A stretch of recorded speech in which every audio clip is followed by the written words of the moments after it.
আপনারা যারা এসেছেন তাদেরকে ওয়েস্ট বেঙ্গল জুনিয়র ডক্টরস ফ্রন্টের পক্ষ থেকে অসংখ্য ধন্যবাদ। ঠিক আমাদের এই কনভেনশন করার প্রয়োজনীয়তা যদি আপনারা দেখেন, উপলব্ধি করেন, সেই প্রসঙ্গে কিছু সুচিন্তিত মত রাখতে চাই।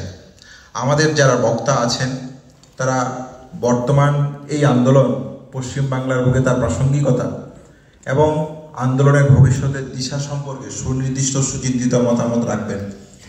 আমরা সেই আলোচনা শুনব। কিন্তু আজকে এই কনভেনশন করার প্রয়োজনীয়তা পড়ল কেন, এই জায়গাটা আপনাদেরকে উপলব্ধি করার প্রয়োজন আছে বলে West Bengal junior doctors front মনে করে। তাহলে আজকে যদি দেখতে হয়, আজ অভয়ার ন্যায় বিচার ঠিক কোন জায়গায় দাঁড়িয়ে, এই জায়গাটাকে অত্যন্ত প্রাসঙ্গিকতার সাথে ভেবে দেখা প্রয়োজন আছে। আমরা কোন সমাজের অভ্যন্তরে থাকছি সেই জায়গাটা ভেবে দেখার প্রয়োজন আছে।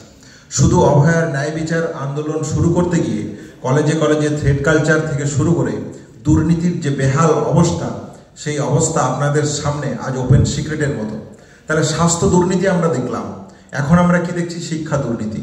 আমরা দেখলাম যে কলেজ হসপিটালের অভ্যন্তরে, হস্টেলের অভ্যন্তরে পরিকাঠামোর অবস্থা কি, ক্যাম্পাসগুলোর সিচুয়েশন কীরকম, হসপিটালের অভ্যন্তরের সিচুয়েশন কীরকম। আজকে আপনারা এই যে 26,000 শিক্ষকের প্যানেল ক্যান্সেল হয়েছে, যোগ্য চাকরি প্রার্থীরা রাস্তায় রাস্তায় ঘুরে বেড়াচ্ছে, আপনারা এখন সংবাদপত্রের জায়গা থেকে প্রতিনিয়ত ফলো আপ করতে পারছেন যে স্কুল শিক্ষার অবস্থা ঠিক কোন জায়গায় দাঁড়িয়ে। তাহলে আপনারা যখন অভয়ার ন্যায় বিচার আন্দোলনের জায়গা থেকে দেখছেন যে মেডিকেল কলেজগুলোর অভ্যন্তরটা ঠিক কীরকম, মেডিকেল কলেজের হোস্টেলগুলোর অভ্যন্তরটা ঠিক কীরকম, ঠিক সেই রকমই আজকে প্রত্যক্ষ করতে পারছেন, পরোক্ষ করতে পারছেন স্কুল শিক্ষা, স্কুলগুলোর অবস্থা কীরকম। তাহলে এই হচ্ছে আজ বাস্তব চিত্র। অতদিন রাস্তায় জুনিয়র ডাক্তাররা রাস্তায় রাস্তায় বেরিয়েছে অভয়ার ন্যায় বিচারের দাবিকে সামনে রেখে। আজকে যোগ্য শিক্ষকদের রাস্তায় বেরোতে হচ্ছে তাদের চাকরি ফিরিয়ে আনার দাবিতে। তাহলে স্কুলের অভ্যন্তর কেমন, মেডিকেল কলেজগুলোর অভ্যন্তর কেমন, আমাদের চিকিৎসার পরিকাঠামো যে এই আন্দোলনের অন্যতম একটা দাবি ছিল, তার সেই জায়গাটা ঠিক কোন জায়গায় দাঁড়িয়ে। তাহলে একে একে আলোচনার বিষয়বস্তুতে যদি আসতে হয়, তাহলে আজ পশ্চিমবাংলা ঠিক কীরকম। আপনারা আজ সংবাদ মাধ্যমের পাতা যদি খুলেন তাহলে দেখতে পাবেন যে হিন্দু মুসলিম দাঙ্গার চিত্র, আপনারা দেখতে পাবেন যে সাম্প্রদায়িকতার ভয়াবহতার চিত্র। তাহলে এই অভয়ার ন্যায় বিচার আজ শিক্ষকদের, যোগ্য শিক্ষক যারা চাকরিহারা, তারা যখন তাদের ন্যায় বিচারের দাবিতে লড়াই করছে, যখন সাম্প্রদায়িকতার বিষবাষ্প সারা পশ্চিমবাংলাকে গ্রাস করে নিচ্ছে, ঠিক সেই সময় আমরা এই কনভেনশনের ডাক দিয়েছি। আপনাদের এই কনভেনশনে আসার জন্য অসংখ্য ধন্যবাদ। আমি যে প্রসঙ্গটা রাখতে চাই, প্রসঙ্গটা অত্যন্ত মনোযোগ দিয়ে শোনার জন্য আপনাদের কাছে আহ্বান রাখছি। তাহলে আমরা কি দেখেছি? আমরা দেখেছি একটা মেডিকেল কলেজের অভ্যন্তরে এমার্জেন্সি বিল্ডিংয়ের থার্ড ফ্লোরে কর্তব্যরত অবস্থায় একজন চিকিৎসকের উপর খুন এবং মার্ডার এবং ধর্ষণের ঘটনা ঘটে। এই ছিল এই আন্দোলনের সূত্রপাত। আমরা কি চেয়েছিলাম? আমরা বলেছিলাম যে আপনি ন্যায় বিচার দিন। ন্যায় বিচারের যে সুদীর্ঘ আন্দোলন, সেই আন্দোলনের সাক্ষী কম বেশি আপনারা সবাই থেকেছেন, সংবাদ মাধ্যম থেকে, গণমাধ্যম থেকেছে। কিন্তু আমরা কি দেখতে পেলাম? আমরা যখন দেখতে পাচ্ছি কলকাতা পুলিশের ভূমিকা, কলকাতা পুলিশ ঠিক কোন জায়গায় দাঁড়িয়ে, কলকাতা পুলিশ যখন আমরা বলতে চাইছি যে আপনি সত্য সামনে আনুন, আমরা সত্যের কাছাকাছি পৌঁছতে চাইছি, আমরা জানতে চাই ঠিক ওই দিন কি ঘটনা ঘটেছিল, সেই সত্য অনুসন্ধান করতে যখন একজন জুনিয়র ডাক্তার আর আপনারা যারা আকুণ্ঠ সমর্থন জানিয়েছেন নাগরিকরা এই আন্দোলনকে, এই বিচারের দাবিকে সামনে রেখে ঠিক কি জায়গায় প্রশাসনের ভূমিকা, আমরা দেখতে পেলাম যে কলকাতা পুলিশ, টালা পুলিশ, তারা কি করছে? তারা জিডির পেজ ফাঁকা রেখে যাচ্ছে, পরে সন্ধ্যেবেলায় যাতে সেই পেজ তারা ফিল আপ করতে পারে। এ কথা আমাদের নয়, এ কথা 172 পাতার জাজমেন্টে মাননীয় বিচারক এই কথা বলছেন। আপনারা দেখুন সিবিআই এর ভূমিকা, আপনারা দেখুন সুপ্রিম কোর্টের ভূমিকা। সেদিন সুপ্রিম কোর্টের ভূমিকা কি? সেদিন সুপ্রিম কোর্ট বলছে আমি ন্যায় বিচার দেব। তিনি স্বতঃপ্রণোদিতভাবে সুমোটো নিয়ে তিনি অভয়ার ন্যায় বিচার দেবেন এ কথা বলছেন। কিন্তু কোর্টের অভ্যন্তরে কি আলোচনা হলো? টাস্ক ফোর্স আলোচনা হলো। কোর্টের অভ্যন্তরে আলোচনা হলো যে জুনিয়র ডাক্তাররা কর্মবিরতি কতদিন করবে, কি করবে না, এই যাবতীয় বিষয় নিয়ে আমরা কর্মবিরতি তুলে নিলাম, কাজে ফিরে এলাম। দিন এবার অভয়ার ন্যায় বিচার কোথায়?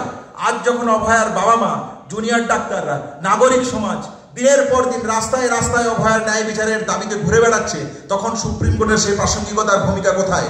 সিবিআই এর প্রাসঙ্গিকতার ভূমিকা কোথায়? আমি তো সুনির্দিষ্টভাবে মনে করি সিবিআই যে তদন্ত করেছে সেই তদন্ত ক্লাস 4-5 এর বাচ্চাকে যদি দিয়ে তদন্ত করানো হতো তার থেকে হয়তো সুনির্দিষ্টভাবে ভালো তদন্ত হতো। একটা জঘন্য জায়গাতে অভয়ার ন্যায় বিচারকে নিয়ে গেছে। শুধু আমাদের আন্দোলন, আমাদের জায়গা সে কথা নয়। আজকে শিক্ষক হারা যারা চাকরি যাদের নেই, সেই যোগ্য অযোগ্য বাঁচতে সিবিআই কিন্তু অপারগ।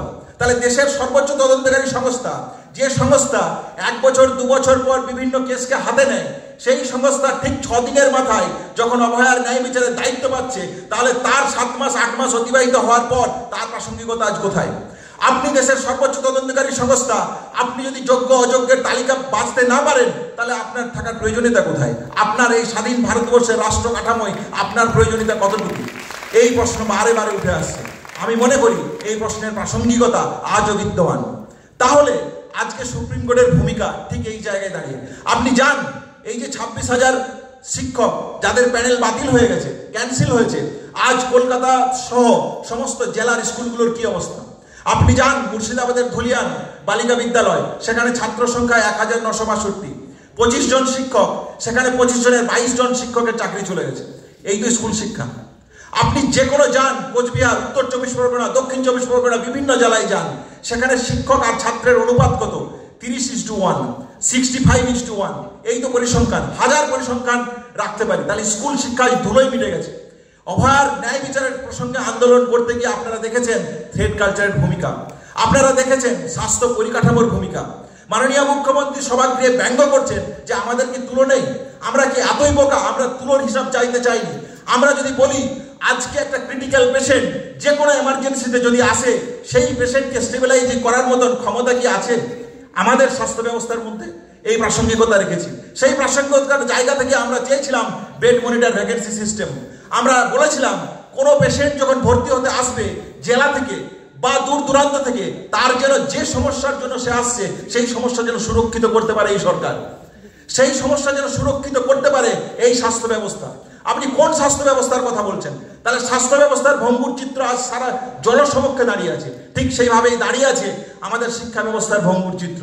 এই প্রাক্কালে আমাদের এই কনভেনশন, আমরা মনে করি এই মহতী কনভেনশনের মাধ্যমে আপনারা যারা সুচিন্তিত নাগরিক সমাজের বক্তব্য এবং এই সাম্প্রদায়িকতার বিশ্বাসের জায়গা থেকে জুনিয়র ডাক্তার, নাগরিক সমাজ থেকে শুরু করে সমস্ত স্তরের মানুষকে আজকে ঐক্যবদ্ধভাবে যে সম্প্রীতির সুর তুলে ধরা প্রয়োজন, এই বাংলা রবীন্দ্রনাথের বাংলা, এই বাংলা নজরুলের বাংলা, যে বাংলায় সাম্প্রদায়িকতার কোনো জায়গা থাকতে পারে না।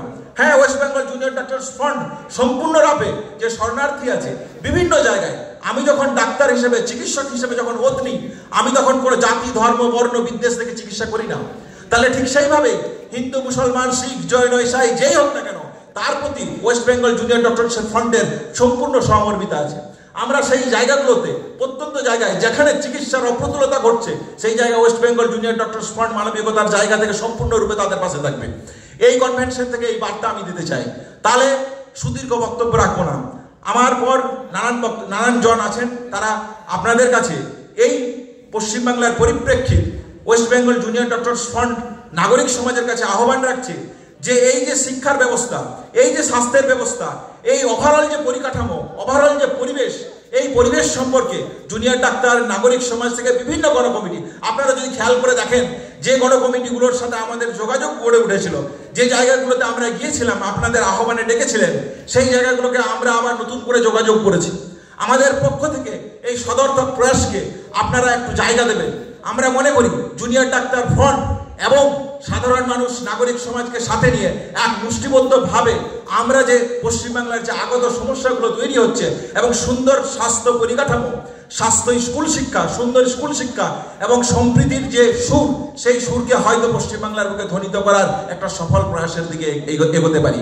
আমি মনে করি আমাদের কনভেনশনের উদ্দেশ্য এই জায়গাতেই হওয়া উচিত। বাকি যারা বক্তা আছেন তারা এই প্রসঙ্গে এবং আমাদের কনভেনশন এবং আন্দোলনের পর্যালোচনা এবং পরবর্তী আন্দোলনের দিশা সম্পর্কে তাদের কাছে সুচিন্তিত মতামত আমরা গ্রহণ করব। ধন্যবাদ।